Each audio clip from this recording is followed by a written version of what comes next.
Brandon is fired up and ready to go.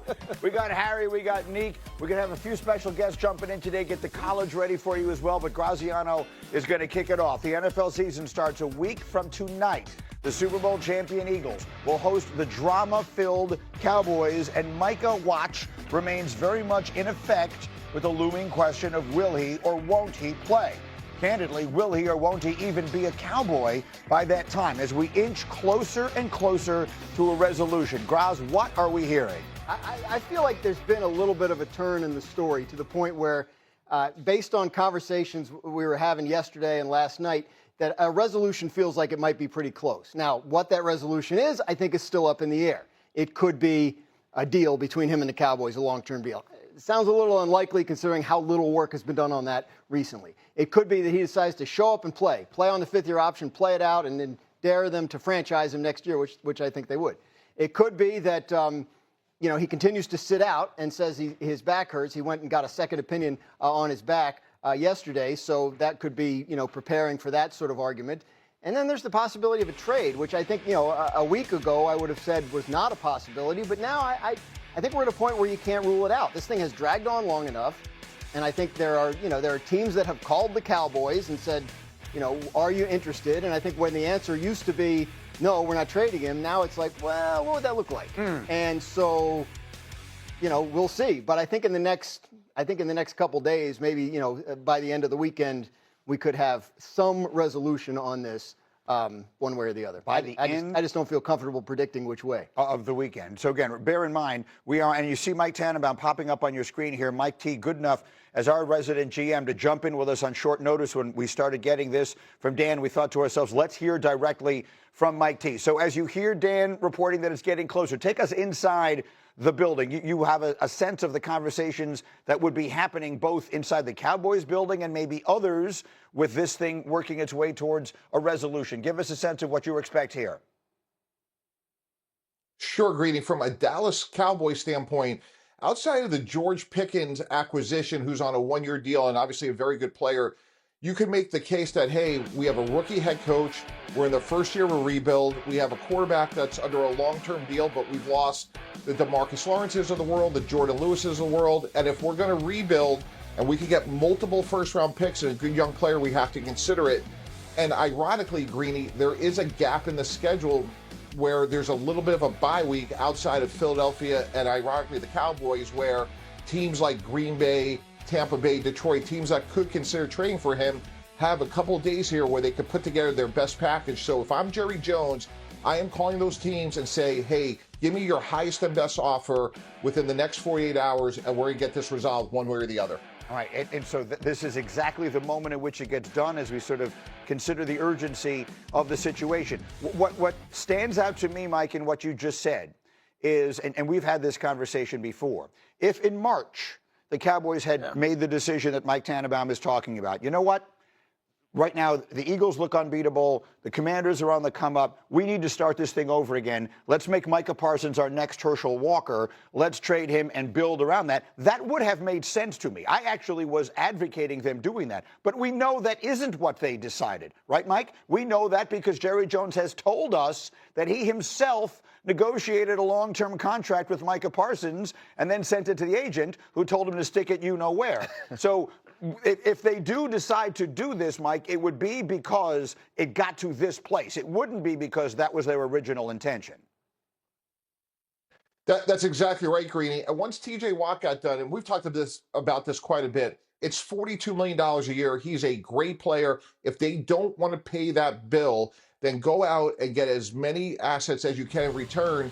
And again, if Green Bay, as one of the teams that Dan has reported, is offering multiple first-round picks and a good young player, be it Edgerrin Cooper, Rashawn Gary, Devontae Wyatt, amongst others, then I'm calling Tampa Bay, I'm calling the Buffalo Bills, and I'm saying, I need your best offer. And to your point, Greeny, maybe I get a Herschel Walker-type return. I believe in Brian Schottenheimer. I have Dak Prescott, and we rebuild. But it's fascinating that we've gotten here because once TJ Watt was signed, of all the deals, Terry McLaurin, Trey Hendrickson, to me, this was the easiest one to sign.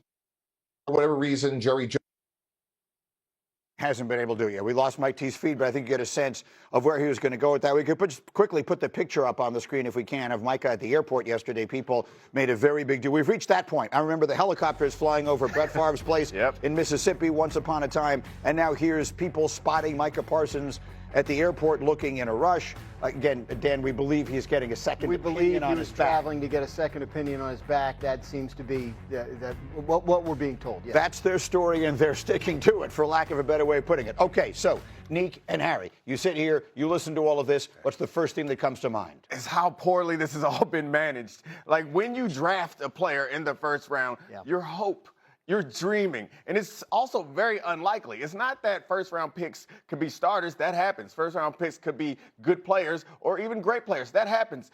You got a future Hall of Famer, a guy who is on track to win some Defensive Player of the Year awards, a guy who changes games.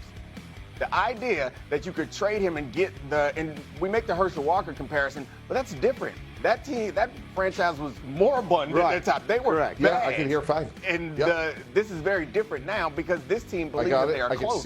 And they have the hardest thing you need to find is a quarterback. They have one. So assuming that you can rebuild for something in the future, to me, seems like a horrible mistake, and it's all based on ego. So when I think about the Dallas Cowboys right now, I think about the word disappointment. Because their commander-in-chief, Jerry Jones, is operating off emotions. Greeny, I told you a story about this morning, how one day I was about to go to the facility and I was about to go off on everybody. And I met with my pastor and he told me, how stupid can you be to let your emotions get in the way of business? But that's exactly what Jerry Jones has done. So when you're an owner, when you're a general manager, you can't operate off emotions and let pride get in the way of business. But that's exactly what Jerry Jones has done. And that's why they're in the predicament that they're in right now. I agree with Mike T. This deal was easy.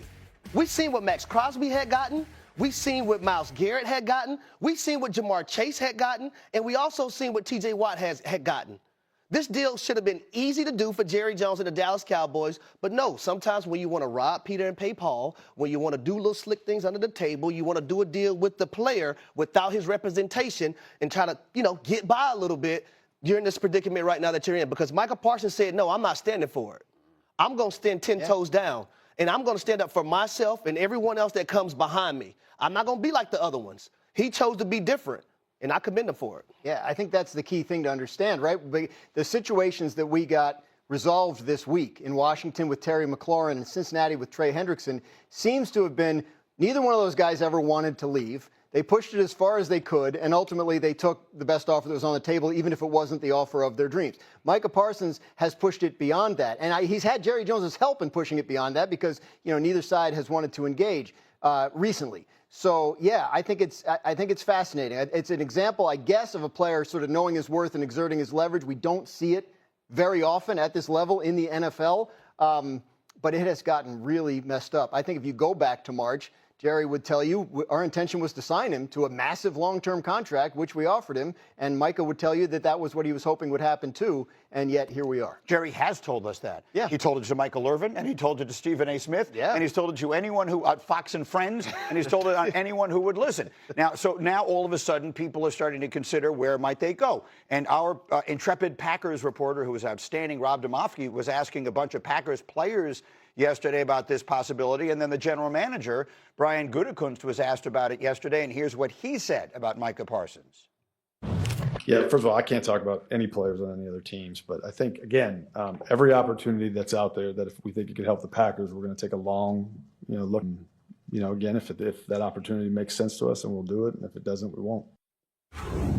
So he didn't say no, right? Like all I heard there was not no, and that's a lot more than I would have expected. Mike T, that answer was right out of the GM handbook, right? Like that's a word for word what you're supposed to say in that situation.